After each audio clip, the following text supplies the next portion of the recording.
Bonjour et bienvenue, je suis Amélie Cosno et je vous accompagne à créer votre liberté pour profiter de votre vie de famille. J'ai quitté le salariat en 2009 pour créer ma liberté grâce à l'entrepreneuriat. Tout n'a pas été rose, j'ai vécu des échecs cuisants et des moments difficiles qui m'ont beaucoup enseigné sur la manière de développer sereinement un business. Mais aussi, et surtout, ça m'a beaucoup appris sur la manière de m'accomplir, de grandir et de me développer personnellement. Aujourd'hui, ma mission, c'est de vous accompagner à lancer et développer votre activité sur le web en quête de votre liberté.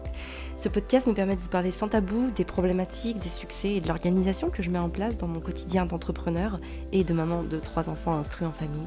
Je souhaite qu'il vous inspire, qu'il vous motive, qu'il vous apporte des solutions à appliquer pour vous-même ou tout simplement qu'il vous rassure. Aujourd'hui, j'avais très envie de vous parler de la vente parce que très clairement, quand on lance son entreprise, il y a forcément un moment où on va être amené à vendre. Et quand on se vend, j'ai presque envie de dire ça parce que, en l'occurrence, quand il s'agit de métiers comme de l'infoprenariat, il y a une grosse part de transfert entre le fait de vendre un produit et le fait de se vendre soi. Parce que c'est son image, parce que le produit n'existe pas, il n'est pas palpable. Donc la seule chose qu'on voit finalement, c'est nous, c'est celui qui vend le produit. Et très clairement, ça, dans l'inconscient, ça joue sur la notion qu'on est en train de se vendre. Et donc c'est très inconfortable parce que se vendre, ça sous-entend de se mettre en avant, de dire des choses de soi. C'est toujours assez inconfortable de parler de soi et notamment de dire des choses bien en soi. On a plus tendance à exprimer de la retenue par rapport à ce qu'on peut faire. Donc c'est pas évident, c'est pas un exercice confortable. Et puis surtout, on est face au regard des autres. Donc on est en mode vulnérable face à la critique. Et ça, j'ai même pas besoin de préciser à quel point, encore une fois, c'est inconfortable. Et pourtant, il faut bien avoir conscience que la vente, dans toute entreprise, c'est le nerf de la guerre. N'importe quelle entreprise aujourd'hui, si elle n'a pas de vente, si elle n'a pas de force de vente, si elle n'a pas de produit, et si elle ne vend pas son produit, n'a aucune raison d'exister. Je parle des entreprises à but lucratif, bien évidemment. Donc il y a un moment, cette vente, elle est incontournable. On peut pas fermer les yeux dessus, on peut pas la mettre sous le tapis, on peut pas passer au-dessus, on peut pas faire un détour à côté. Non, il va falloir s'y confronter. Okay ? En fait, il n'y a pas le choix. C'est le passage obligatoire parce que pas de vente égale pas de chiffre d'affaires. Pas de chiffre d'affaires égale pas de revenus. Donc, il n'y a pas le choix, il va falloir s'y coller. Donc, il y a un moment, comment faire pour surmonter la peur de vendre et notamment, donc, comme je le rappelle, la peur de se vendre. Ça, c'est un exercice que j'ai vraiment vécu parce que donc moi j'ai fait une école de commerce. Je suis issue d'une école de commerce et j'ai fait plusieurs stages dans lesquels j'étais dans la vente principalement. Donc je faisais beaucoup de ventes par téléphone, je vendais, j'étais commerciale en fait, tout simplement. Et j'ai toujours été dans les meilleurs. Mais vraiment, parce que j'étais bonne, voilà, je vendais, j'arrivais à gérer mes ventes. Si c'était de la prise de rendez-vous, je prenais les rendez-vous. Vraiment, j'étais bien, j'étais vraiment vraiment bien, j'avais toujours les félicitations de mes boss dans tous ces stages-là, parce que j'étais la meilleure, que je sortais du lot, tout simplement. Et en fait, alors je vais vous expliquer évidemment tout ce qui se passait à ces moments-là, mais je me rappelle d'une anecdote, je vais vous la raconter. Je travaillais pour une banque et donc je faisais de la prospection pour de la prise de rendez-vous pour des prêts IMO ou des prêts, je sais plus quel genre de prêt, bref, pour les inviter à venir avec leurs conseillers. Et en fait, je faisais ça le soir parce que je bossais, je faisais mon école de commerce et donc je faisais ça le soir, donc généralement de 18 à 20 heures. Et en fait, c'était de la prospection par téléphone, mais c'est pas moi qui faisais les numéros de téléphone, c'était des ordinateurs, ça se lançait tout seul, donc en fait, j'avais rien à faire. Moi, les appels se généraient tout seuls, j'avais juste à cocher mes cases à la fin de mon appel pour faire le compte-rendu de mon appel. Et donc, j'avais installé mon bouquin, je lisais, d'ailleurs à l'époque, je lisais La Bicyclette Bleue, je m'en rappellerai encore, donc il y a 6 ou 7 tomes, je sais plus, bon bref, j'étais dans La Bicyclette Bleue, et à chaque fois que le téléphone sonne, en fait, que les gens attendent de décrocher, moi je lis quelques pages de mon livre. Et un jour, j'ai mon boss qui me demande un entretien. Et là, je me suis dit, c'est pas possible, il va me dire qu'il faut que j'arrête de lire, tu vois, c'est pas professionnel, quoi. Je suis là avec mon bouquin, entre deux calls, voilà, quoi. Et donc j'y vais, j'emmène pas large, à l'époque j'avais 20 ans, même pas 19 ans, je sais plus quel âge j'avais. Bon, bref, j'étais toute jeune et j'emmenais pas large, je suis toute tremblotante. J'ai encore de l'émotion à vous le raconter, vous voyez, ça vibre encore en moi. Et là, il me fait Amélie, il va falloir que vous m'expliquiez quelque chose. Et là, j'avais peur, je me dis, oh putain, il va me dire que c'est à cause de mon livre et tout, limite, il va me virer, enfin bon, voilà. Et en fait, comment est-ce que vous faites pour avoir autant de rendez-vous? Et là, je me suis, je me suis sentie bien tout à coup, j'ai fait, je sais pas, moi, je sais pas, je fais mon taf, quoi, j'appelle, et puis, le taf, c'est prendre le rendez-vous, donc je fais le taf, en fait, je prends le rendez-vous. Bref, voilà, en fait, il était étonné parce que mes résultats étaient vraiment au-dessus de la moyenne des autres qui étaient avec moi, parce qu'on était une petite équipe. Et vraiment, il était surpris et il voulait savoir.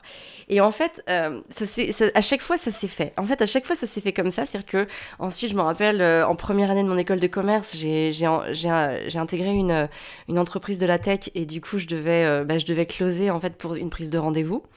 Et j'étais commissionnée, j'avais 50 € de prime à chaque rendez-vous pris, même si la vente ne se faisait pas. Donc autant vous dire qu'à l'époque, je devais toucher à peu près 700 € pour ce stage-là, que je vivais en autofinancement sur Paris, hein, donc c'était quand même assez... rien que mon loyer, je sais plus, il devait être à 550 €. Donc alors j'étais déjà en couple avec Fabien, donc ce qui nous permettait de mutualiser nos deux petits rémunérations de stage.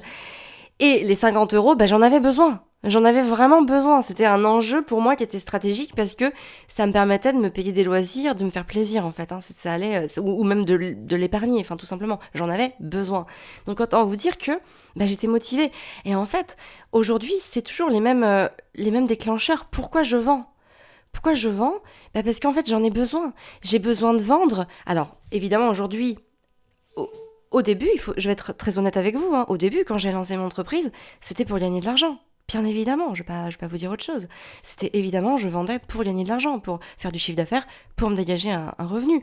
Aujourd'hui, mon entreprise a évolué. Depuis 2015, vous imaginez bien. Aujourd'hui, j'ai une équipe, j'ai une structure et j'ai une mission qui s'est beaucoup plus installée parce que, évidemment, la peur de manquer, du coup, est dépassée parce que maintenant, je sais que je suis capable d'aider les autres et donc de créer du revenu financier et de créer du chiffre d'affaires qui va me permettre de générer du revenu. Donc on va dire qu'une fois que j'ai validé ces choses-là, aujourd'hui, pourquoi est-ce que je vends ?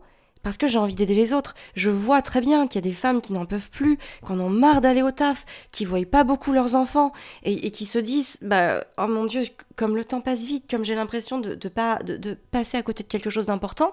Et en fait, le soir, qu'est-ce qui se passe ? Le pire, c'est que des fois, c'est même pas les meilleurs moments parce qu'elles en peuvent plus de leur journée. Elles ont passé peut-être 7 ou 8 heures dans un boulot qui les faisait pas vibrer, où elles se sont uniquement projetées dans le retour au soir avec leurs enfants, et quand ce moment arrive, qu'est-ce qui se passe ? Elles sont vannées, peut-être même parfois elles ont ramené leurs problèmes, mais du coup, elles passent à côté du moment avec leurs enfants qu'elles ont attendu toute la journée.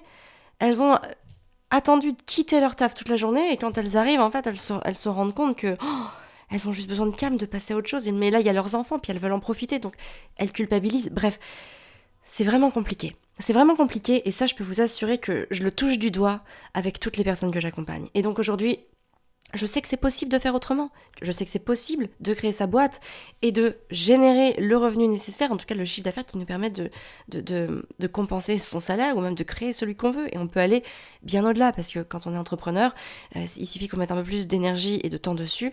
On peut décupler les sources de revenus bien plus facilement, en tout cas bien plus rapidement que dans le salariat.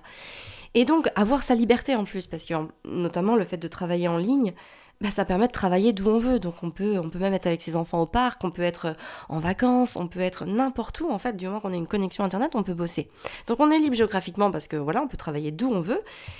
On gagne son argent, donc on est libre financièrement. Et comme on a pu aller à un taf qui très clairement nous fait pas vibrer, on est libre de faire ce qu'on veut. On peut moduler son organisation, son temps, son agenda comme on veut.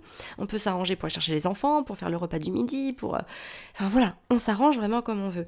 Et donc à partir de ce moment-là, la vente prend tout son sens.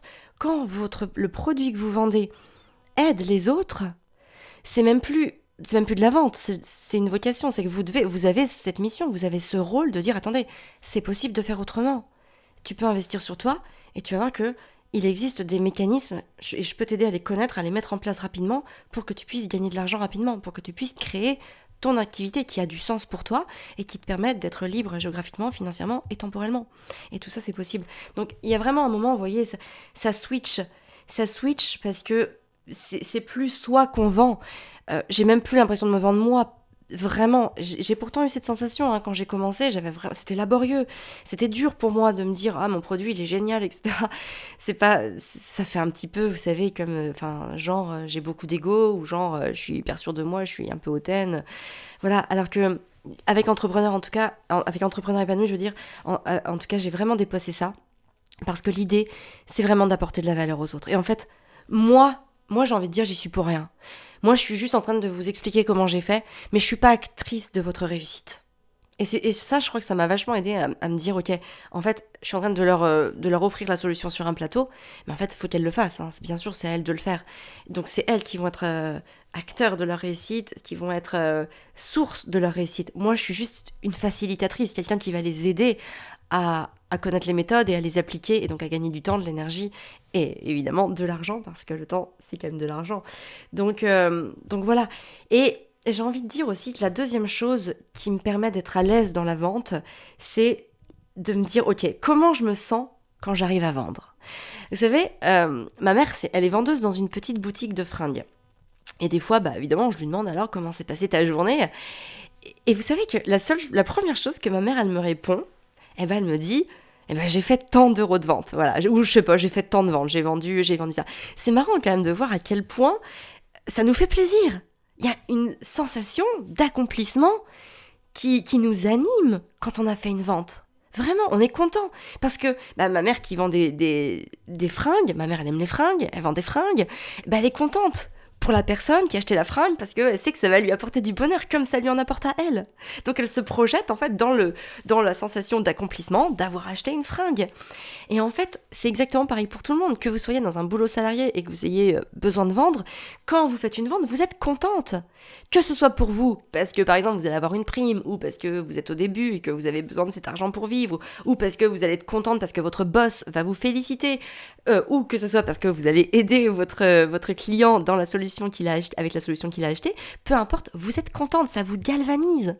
Et donc moi aussi, quand je fais une conférence, quand je fais un webinaire, quand je vois qu'il y a des gens qui achètent mes produits, je suis hyper contente. Je suis hyper contente parce que je me dis, je les ai aidés. Et ça me galvanise. Et donc, j'ai envie de dire, c'est aussi un état, comme c'est agréable d'être dans cet état, de ressentir ça. Il y a quand même un sentiment, je trouve, vraiment de confiance en soi qui s'installe. Moi, je peux vous assurer, quand je fais un webi et que le webi a bien marché, je suis hyper contente. Je me dis, ok, je suis à ma place. Je suis là où je dois être. Je ne doute plus. Ça vient renforcer vraiment ma croyance que je suis à la bonne place, au bon endroit, au bon moment. Et donc ça, c'est vraiment une sensation qui envoie énormément de choses positives en moi et qui me donne l'envie de recommencer, de continuer à atteindre les mêmes objectifs, à aider des gens. Donc voilà vraiment les choses qui me permettent de surmonter ma peur de vendre. Alors ça se fait pas comme ça, je vais pas vous dire que ça se fait, il suffit pas d'écouter ces 2 bons conseils et puis de se dire ça y est, c'est parti, en route. Non, évidemment, vous allez passer à l'action, ça va être inconfortable. Vous allez vous rappeler de ces 2 conseils, et puis vous allez vous y reconnecter, vous allez continuer à passer à l'action, et à chaque fois, ça deviendra de plus en plus confortable, jusqu'au moment où ça va devenir naturel. Il faut savoir, quand même, pour vous rassurer, que chaque jour, vous vendez. Alors peut-être pas en échange d'argent, mais vous vendez vos idées, ne serait-ce que pour aller choisir le film du samedi soir, ou le film du ciné, ou le resto, quel resto vous allez prendre, ou la destination des vacances, ou je ne sais quoi, mais vous êtes toujours en fait dans la vente de vos idées. Donc vous savez vendre. Regardez comment vous arrivez à faire adhérer votre conjoint, vos enfants à vos idées, ça c'est de la vente. C'est juste que derrière vous n'avez pas une énergie d'argent, vous avez une énergie de consentement, de gens qui vont vous soutenir, qui vont aller avec vous. C'est juste une question d'énergie. Mais en tout cas, voilà, vous savez déjà vendre, vous avez déjà ça en vous en fait. Vous savez le faire. C'est juste maintenant qu'il faut oser le faire d'une forme que peut-être vous n'avez encore jamais utilisée pour vous, parce que il y a cette manière de se mettre en avant, très clairement évidemment, parce que c'est vous qui allez parler et vous êtes le commercial, vous êtes la force de vente de votre entreprise, et que si cette mission de force de vente n'est pas réalisée, ça fonctionnera pas. Ça fonctionnera pas parce qu'il n'y aura pas de chiffre d'affaires. Donc voilà, vous devez vraiment vous mettre la casquette du vendeur, mais voilà, vous reconnecter à chaque fois à pourquoi est-ce que vous vendez. Et surtout, je vais vous dire un truc aussi, prenez bien soin de vous. Vraiment, prenez bien soin de vous. Observez une entreprise. Souvent, la force de vente, donc les commerciaux, c'est ceux qu'on chouchoute le plus. On les envoie en voyage, on leur fait des cadeaux pour qu'ils se sentent bien. Parce que stratégiquement, c'est grâce à la vente que votre entreprise, elle va exister. D'accord ? Donc ne culpabilisez pas pour prendre soin de vous. Vraiment, allez vous faire du bien.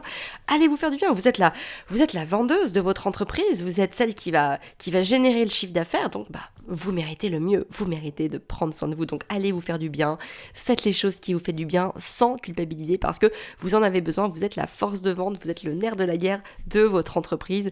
Et voilà, j'ai envie de vous dire, la prochaine fois que vous allez vous faire un massage, vous offrir quelque chose, vous faire du bien ou quoi que ce soit, pensez à ça. Vous le méritez parce que voilà, il faut que vous preniez soin de vous. Vous êtes la matière organique la plus importante de votre entreprise. Donc voilà, ne faites pas l'impasse sur vous.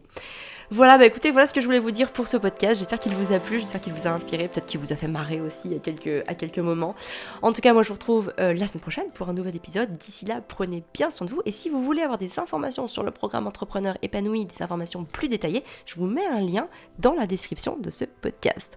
Voilà, je vous souhaite une très belle semaine et je vous dis à très bientôt. Prenez bien soin de vous pour prendre soin de ceux que vous aimez.